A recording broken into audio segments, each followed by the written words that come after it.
'Twas the day before New Year's at Equine Advocate's farm, when Queen and Dolly found cause for alarm. Carrots and apples were left out with care, hoping Bobby to freedom soon would be there. The horses were munching all close in their stalls, when suddenly they stopped to heed Dolly's calls, and Scarlet in her blanket and me nicely fed were all suddenly filled with worry and dread. When out in the pasture there arose such a clatter, we sprang from our stalls to see what was the matter. Away through the fields we flew like a flash, to investigate what we thought was a crash. The sun shone brightly when we all saw a dove, followed by a vision from far up above.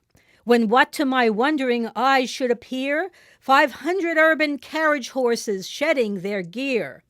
I knew in a moment our Bobby was back, and like the Pied Piper he was leading the pack. As the carriages crashed and each horse landed, Bobby called us by name as we quickly banded. Now Cabbage, now Fiona, now Barbara, now Abby. On Nelson, on Henry, on Sarah and Annie.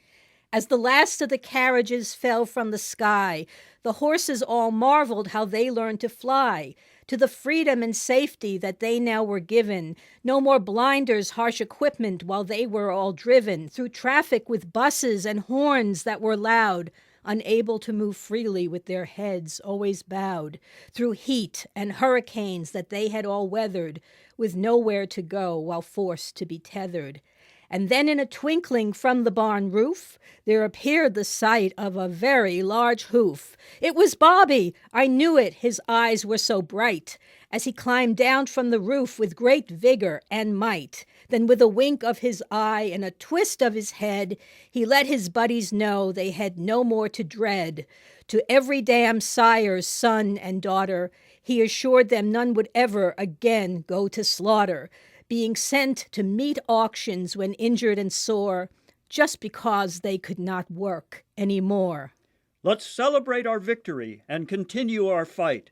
Happy New Year! Whinnied Bobby, and to all a good night.